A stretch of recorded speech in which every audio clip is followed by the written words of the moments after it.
भटकंती होती ना ती गोव्यातील किल्ले भटकंती ती झालून आता म्हणजे गावाकडे म्हणजे आपल्या घराकडे जाताना एक जाता आपल्याला 2 किल्ले लागतात इथे, म्हणजे तसे भरपूर लागतात पण आपण कमी वेळामुळे हे 2 किल्ले करूनच जाणार आहोत.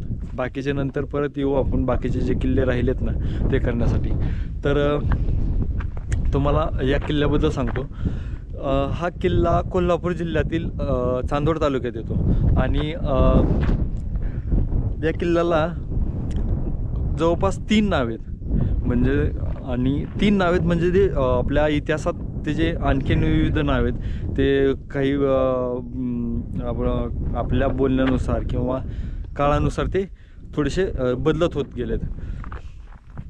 आता आपण जो गडावर आलेलो आहोत ना तो आहे सध्याच्या स्थितीत त्याला कलानिधीगड असं म्हणतात. आणि पूर्वी किंवा त्याच्या अगोदर आणखीन नावं सांगायचं झाले तर काळानंदीगड. आता काळानंदीगड खूप जणांना कमी लोकांना माहिती आहे. आणि पुन्हा दुसरं एक नाही कलानंदीगड, असे 3 नावं याच्या आपल्याला इथे म्हणजे ऐकायला मिळतात. आणि जर मॅपवर वगैरे बघितलं तर तुम्ही जे आत्ता बघता ना तर ते तिथं आपल्याला फक्त कलानिधीगड म्हणूनच पाहायला मिळतं. जर सर्च करायचं असेल तर कलानिधीगड म्हणून तुम्ही इथे येऊ शकता. आता या गडावर ना इथे दूरसंचारचा जो विभाग आहे ना तर त्यांचा एक टावर आहे, तर त्यांना हा इथे रस्ता बनवलेला आहे. तर आपण त्याच रस्त्यानं आता गाडी घेऊन वर आलेलो. इथे गाडी गडावरपर्यंत येते आणि तुम्हाला पायी जर यायचं असेल तर तिकडून एक दुसरा रस्ता आहे, तर त्या मुख्य दरवाज्यातून तुम्ही वर येऊ शकता. आता तुम्हाला दाखवतो. हो का, हे बघा इथे हा आहे जो गावातून गडावर येण्यासाठी रस्ता दिसते आपल्याला. ही जी बघा ही जी तटबंदी आहे, इथे एक बुरुज आहे आणि तिथे एक बुरुज आहे. तर ह्या बुरुजाच्या आतमधून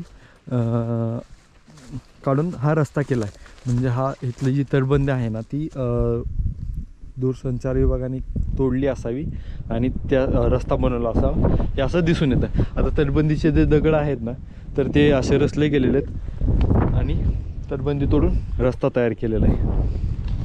आपल्याला आपण इथून मुख्य दरवाजातून येत नाही, पण आपल्याला तिथे एक बुरुज दिसतो आणि आपल्या उजव्या बाजूला एक बुरुज दिसतो. इथून दिसणारा आजूबाजूचा सुंदर असा परिसर. इथं बऱ्याचशा प्रमाणात खूप जास्त झाडी आहे आणि आपल्या ह्या बाजूला आपल्याला जो गोवा राज्य आहे ना ते लागतं. तिथे काही डॅम आहे, तिथे पाटणे डॅम आहे, तिलारी डॅम आहे, तिलारी धरण आहे, असे भरपूर सारे इथे धरणं आणि पाण्याचे साठे आपल्या इथं पाहायला मिळतात. अजूनही खूप मोठ्या प्रमाणात जी वास्तू आहेत ना तर त्या आपल्याला इथे पाहायला मिळतात. हा जो पायरीचा मार्ग आहे इथे पाहायला मिळतो. काही कादंबरीनुसार आपल्याला या गडाची निर्मिती ही छत्रपती शिवाजी महाराजांनी केली होती असा उल्लेख आढळतो. आणि सोबतच ह्या गडाची निर्मिती करण्याचं कारण असं होतं की इथले जे गोवेकर आहेत ना पोर्तुगीज, तर त्यांच्यावर लक्ष ठेवण्यासाठी म्हणून या गडाची निर्मिती केली होती. याला काळानंदीगड किंवा कालानिधीगड असं का म्हणतात, तर हा जो गड आहे ना तो पूर्ण काळ्या खडकात वसला गेलेला गड आहे. आणि या गडाचा जो आकार आहे ना तो नंदीच्या आकारासारखा आहे, म्हणून याला काळानंदीगड असं म्हणत असावेत. आणि हा जो आहे हा इथे एक बुरुज आहे, चांगल्या अवस्थेत असलेला बुरुज आहे. बुरुजावर जाण्यासाठी पायरी मार्ग आहे. तिथे बघितलं तर तिथे एक दरवाजा आहे, तो थोड्याशा आता पडत आलेला आहे दरवाजा. आपण तिथे जाऊया. तर हा असा रस्ता आहे. ह्याचा जो कमानीचे दगड म्हणा किंवा बाजूची जी रचना आहे ना ती पूर्ण आत्ता पडलेल्या अवस्थेत आहे. आणि इथून आपल्याला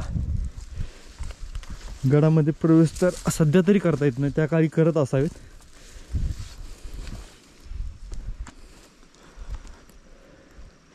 आणि हा प्रथम दरवाजा आणि हा द्वितीय दरवाजा इथे आहे. तर याचंच नाव गणेश दरवाजा म्हणून ओळखलं जातं. आपल्याला तिथे तशा प्रकारचा तिथे फलकसुद्धा लावला गेलेला आहे. आणि ह्या जी रचना जी आहे ना, तर ती बघताय तर गोमुखासारखी जी आहे. जे पायथ्याचं जे गाव आहे ना, ते आहे कलिविडे गाव. तर त्यांनीच इथे एक बोर्ड लावला आहे गणेश दरवाजा म्हणून. तो हा गणेश दरवाजा आणि त्याचा जो कमानीचा दगड आहे ना, तर तो इथे पूर्ण पडला गेलेला आहे. इथे एखादी देवडी वगैरे असावी जी इथल्या शिपायांसाठी राहण्यासाठी असावी. कारण की दरवाजाच्या बाजूलाच आहे, हा दरवाजाच्या बाजूलाच असल्यामुळे देवडी किंवा शिपायाच्या राहण्यासाठी केलेली जागा असावी. आणि आपल्याला इथूनच हे समोर वाड्याचे अवशेष पाहायला मिळतात. आत्ता पूर्णपणे पडलेला आहे वाडा, पण तरी आपल्याला त्याच्या ज्या खुणा आहेत ना, ज्या वास्तू आहेत ना, तर त्या आपल्याला पाहायला मिळतात. हा जो म्हणजे ज्या खुणा आहेत ना, वाड्याचे जे अवशेष आहेत ना, तर ते दूरसंचार विभाग आहे ना, एक टावर आहे, तर त्याच्या बाजूलाच आहेत. अगं इथे असा एक फलकसुद्धा लावला गेलेला आहे वाड्यांचे अवशेष करून. बंदीवर चढण्यासाठी प्रत्येक ठिकाणी काही पायरी मार्ग दिलेला आहे.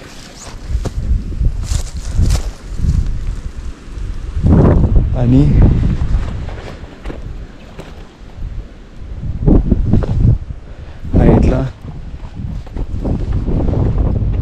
आणि हा समोर जो जलाशय दिसतो ना, तर हा तिलारी जलाशय. आणि इथे समोरच तिलारी घाट सुद्धा आहे. आपल्याला इथूनच या गडावरून पारगड, तिलारी घाट आणि असेच बरेचसे गडांचं दर्शन होतं. खूप असं मोठ्या आकाराचं असलेलं पाण्याचं टाक आहे आणि त्याच्यामध्येच एक विहीर आहे. आपण आता विहिरीकडे जाऊया.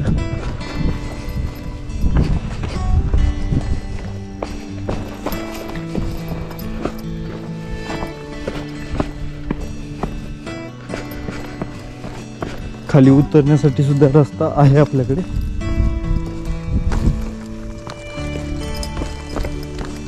या टाकून बघू शकतो की आपण इथे किती मोठ्या प्रकारचा जलाशय असू शकतो. आणि बघा हे जे बघा हे आहे दोन विहीर. तर आपल्या लेफ्ट साईडला जी ही एक विहीर आहे आणि ही एक विहीर आहे. आणि हिच्यामध्ये ना ही पूर्ण झाकून गेलेली आहे आणि इकडली सध्या वापरत आहे. बघा ह्याच्यात पाणीसुद्धा आहे. खूप मोठी अशी खोलवर पसरलेली विहीर आहे. या गडावर ह्या आपल्याला ह्या ज्या दोन विहीर आहेत ना, ते ह्या दोन विहिरी आपल्याला पाहायला मिळतात. खूप खोल असलेल्या अशा विहिरी आहेत. आणि तिथेच त्या विहिरीबरोबरच आपल्याला इथे एक गुफा दिसते. आता तिकडे जाण्यासाठी बिलकुल रस्ता नाही आहे, आपण तिकडे जाऊ शकत नाही. कारण की वरून पूर्ण निसर्डीचा रस्ता आणि समोर त्याच्याच विहीर आहे. हा कदाचित चोर दरवाजा वगैरे असू शकतो. आणि तिथेच त्या विहिरीमध्येच खाली एक भुयार आहे. तर ह्या ज्या जागा आहेत, तर इथल्या ज्यावेळेस गडावर काही आक्रमणे होत असतील तर त्यावेळेस सेफ्टीसाठी म्हणून त्याचा उपयोग केला जात असावा. आणखीन आपल्याला इथे आणखीन एक भुयार सापडतं सेम त्याच प्रकारे.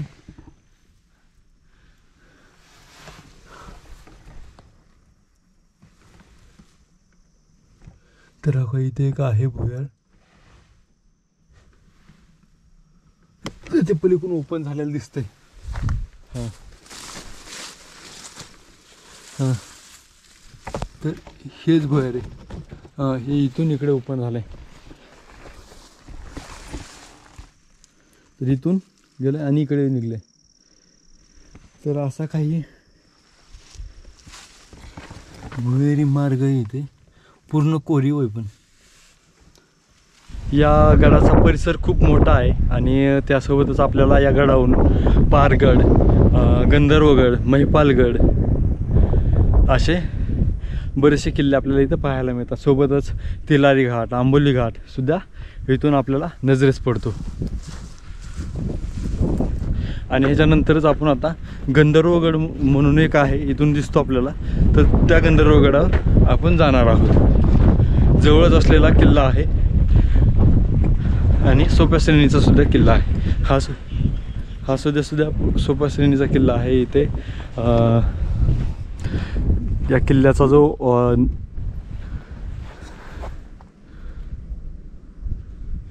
काही शौचकपू दिसतात. गणेश दरवाजा आहे. आत्ता आपण बघा इथे आहोत. आता गणेश दरवाजा, इथून आपण इथे गणेश दरवाजा, शौचकपू, तटबंदीतल्या पायऱ्या, तटबंदी. आता तिथे चाळोबा मंदिर एक आहे.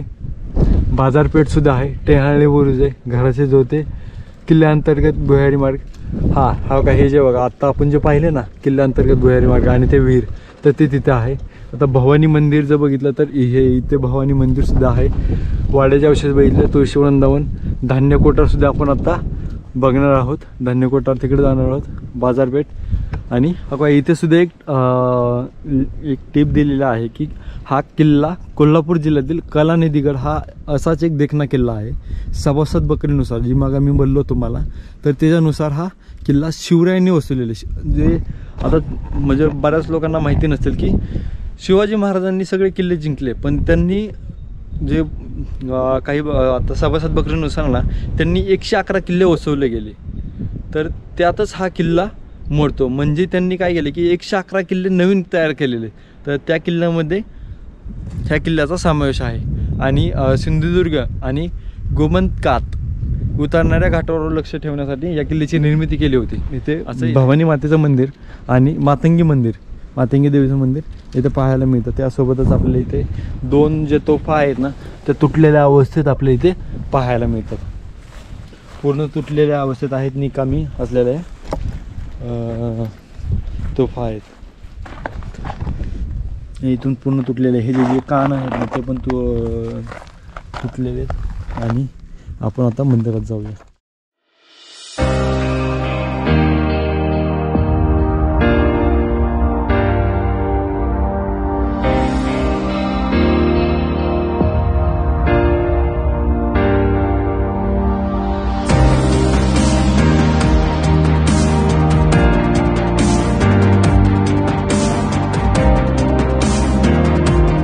मित्रांनो, हे जे मंदिर आहे हे कमी उंचीचं आणि पसरट छप्पर असलेलं मंदिर आहे. या मंदिरातच आपल्याला एक आता जी पाहिली ना तर ती शिवलिंग आणि आहे. त्यामध्ये त्या पाठीमागेच आपल्याला इथे भैरवाची सुद्धा मूर्ती इथे पाहायला मिळते. होयसाळ शैलीतील ही गणेशाची मूर्ती आहे. तिथे हा पालखी दरवाजा आहे आणि त्याच्यावर फडकणारा भगवा ज्योत सूर्यकाशा आकाराचा आणि चांगल्या अवस्थेत आहे अजून सुद्धा. तटबंदी आणि त्याचे जे बुरुज आहेत ना ते सुद्धा आणखीन चांगल्या अवस्थेत आहेत. जो गडावर येण्याचा रस्ता आहे ना तर तो चालत येण्यासाठी हाच रस्ता आहे. बघा हा जो रस्ता दिसतोय इथे, आणि खाली तिथे एक मंदिर, त्या मंदिरापासून आपल्याला वर येता येतं. असा हा सूर्यकासा दरवाजा आणि इथून दिसणारा हा पूर्ण परिसर आणि घनदाट आणि निसर्गरम्य असं वातावरण आहे. इथं पावसाळ्यात आणखीनच वेगळं दृश्य, सुशोभित आणि चांगलं दृश्य आपल्याला इथे पाहायला मिळतं. आणि ही पूर्ण काळा खडक आणि त्याच्यावरची असलेली ही तटबंदी बघू शकताय. तुळशी वृंदावन.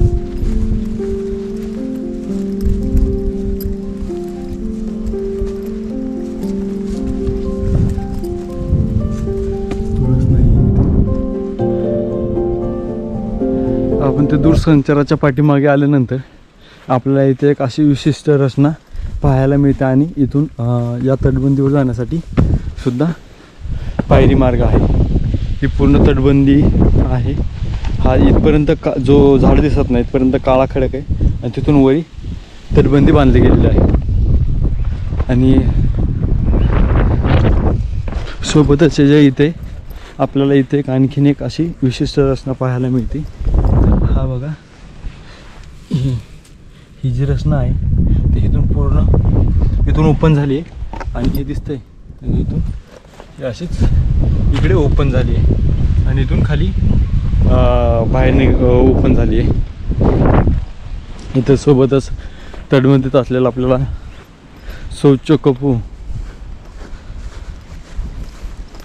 शौचालय जे आहे ना ते इथे पाहायला मिळतं.